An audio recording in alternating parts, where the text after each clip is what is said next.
How you doing? So, wanted to talk and make some comments about the new Yankee workshop. And I'm a self-taught woodworker, so I grew up with magazines and the TV programming, and that was pretty much it. I never had a teacher, I never had a role model, I never had really anybody that inspired me to do woodworking. It's just something I just naturally got into.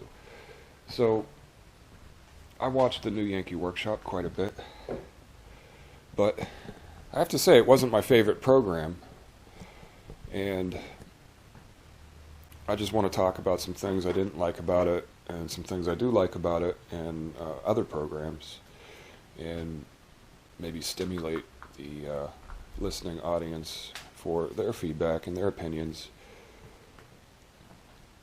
But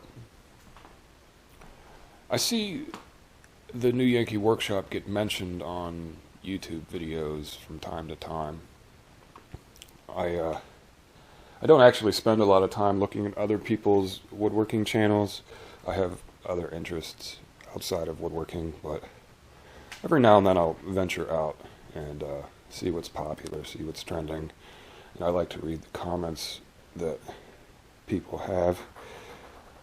So, but I frequently come across Norm Abram being mentioned in the new Yankee workshop, and some people really hold this program in the highest regard. And I've even seen it mentioned where Norm Abram sets the standard for quality in a YouTube video. So a lot of the format of YouTube videos that we see now are kind of, influenced by Norm and the format of his show. But I find it kind of odd to evaluate quality based on, something that is just, familiar, and why there needs to be a set standard. So my perspective is that everybody learns differently. Okay, everybody's brain is different. You have right brain, left brain, and you have auditory learners and visual learners. And that's something that's really important to understand, and you should know where you're kind of at on that perspective. I'm a very strong visual learner, and that's just how my brain works, and I think that translates into the format of my woodworking videos that are very different than the new Yankee workshop. I always thought the new Yankee workshop was incomplete, and whenever I watched an episode, I was always left with a feeling of frustration that I wanted to get more detail. I wanted to, get more information about the building process, because the format of the new Yankee workshop is designed to fit within a 30-minute time period with the commercials, so you really only get 20 minutes of programming. And the show is a compilation of woodworking money shots, where you get these close-up views of the action, the saw blade, cutting the workpiece, and the videography is really well done, and it captivates your interest and enthralls you, but it doesn't really show you like the nuts and bolts of the process. There's so much that's cut out, and if you were going to actually build the project that Norm Abram builds, you would need a whole lot more information than what's given in the show. So I never really got that much out of it. The scope of the program wasn't really to teach you how to build a piece of furniture. A lot of it is connecting you with history. And with that, it actually does a very good job. So I'll give credit where credit is due. I really liked parts of the program where Norm would travel to different areas and talk to people and connect history to the project that he's building. But as far as the building process and learning about woodworking, I really just didn't get that much information out of the show. Now, there was a show that I liked a whole lot more called the Woodwright, Roy Underhill, I think his name was, and I really liked this show, even though it didn't do anything with modern woodworking.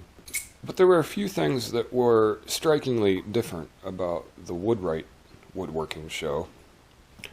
It had the connection to history, which was like the new Yankee workshop, so I liked that part of it too.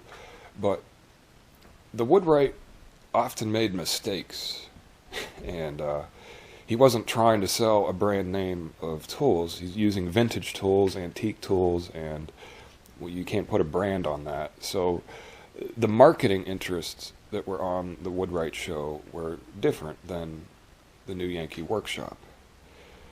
And so the flow of the program was kind of, more of a like open source, free for all. Oftentimes he didn't finish a project. It was just showing the process of working the wood, showing what the tools did. And that was like the focus of the show. He didn't have to get anything done, and it didn't have to look perfect. And oftentimes he would make mistakes, which is a reality of woodworking that everybody has to face. Sometimes the grain of the workpiece would fall, so you'd have short grain that would tear out, and then it would be like, oh, I got to start over, make another piece. That's what happens especially when you're working with imperfect material, with hand tools, you have an error rate. But I don't think Norm ever made a mistake on his show, because if you're paying to have tools promoted, and you're giving them to Norm for free, you can't just make a mistake and show that to the audience. That's not going to work for the advertisers. So, there's a reality difference between those two shows. So even though the Woodwright show was less relevant in terms of modern woodworking, it was more relevant in terms of learning about wood as the material. And I just liked the show better. So, that being said, what's up with all the marketing that went on with the new Yankee workshop? Because you'd have 10 minutes of commercials from the brand name companies that are promoting the show, mainly Delta. Norm and Delta had a long-standing relationship there. But, did that influence the quality of the educational content? Are these people who hold Norm as the set standard for quality in a YouTube video, are they even aware of this marketing relationship? And does it infringe on the learning process? See, if you're going to teach woodworking in the context of having a fully equipped wood shop with all the latest gadgets and gizmos, then you're not really giving somebody a complete education, especially somebody who's starting out at the beginner level. And the real knowledge of woodworking that you need is how to innovate and do things and get professional results without having all of that expensive gear. Because it can be done. There's so many ways to make a piece of furniture and get something done. How are you going to know what machines you absolutely need and which things you can invest in later?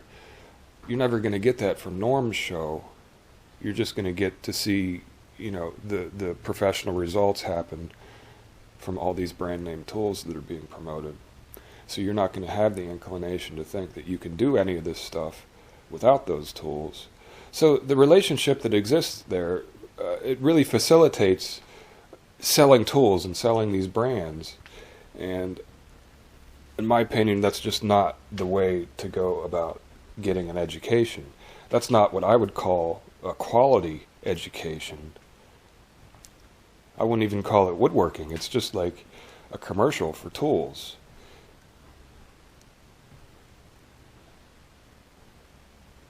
maybe that would be going too far. I can't say that Norm makes mistakes. I'm not going to criticize his etiquette working with the material, but it really looked to me like some of the programs were designed just to showcase certain tools that would show up on the show.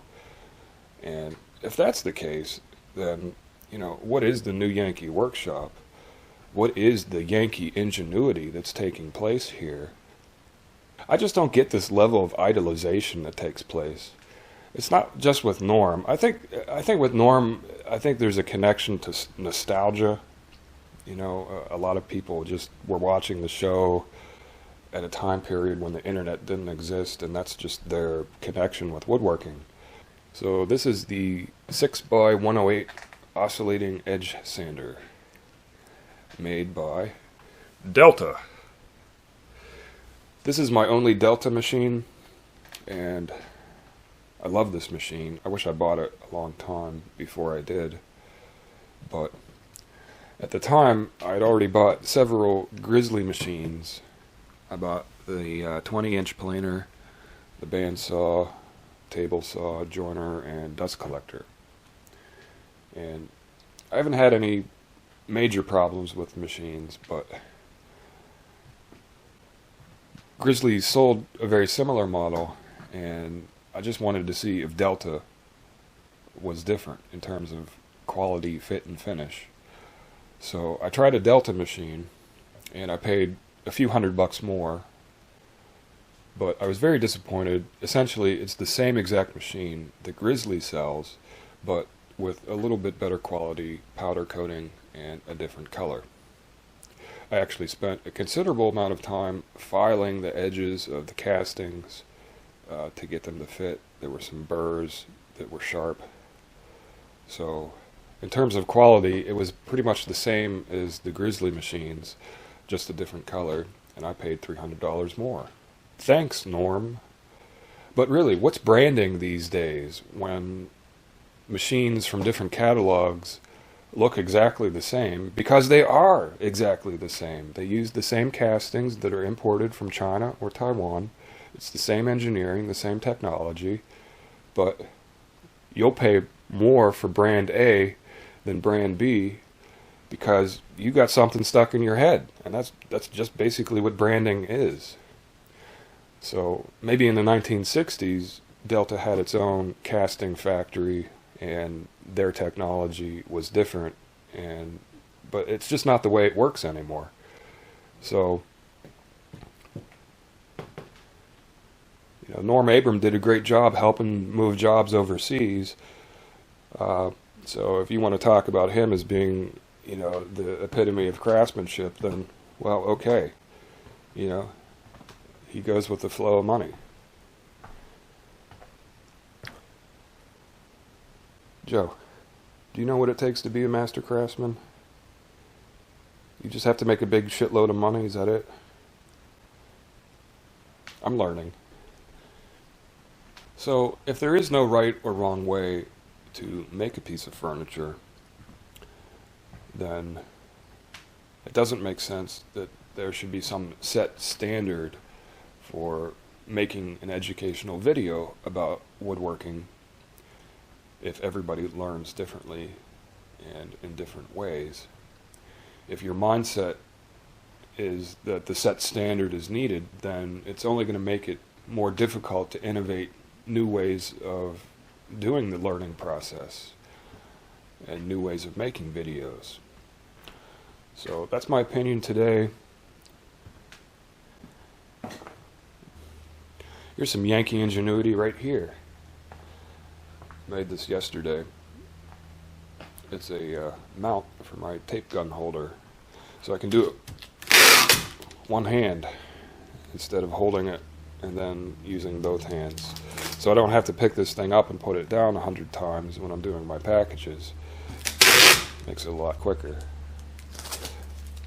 And it's just a hole in a big piece of wood, and I made it a little bit oblong, so I turn it and then it locks in place.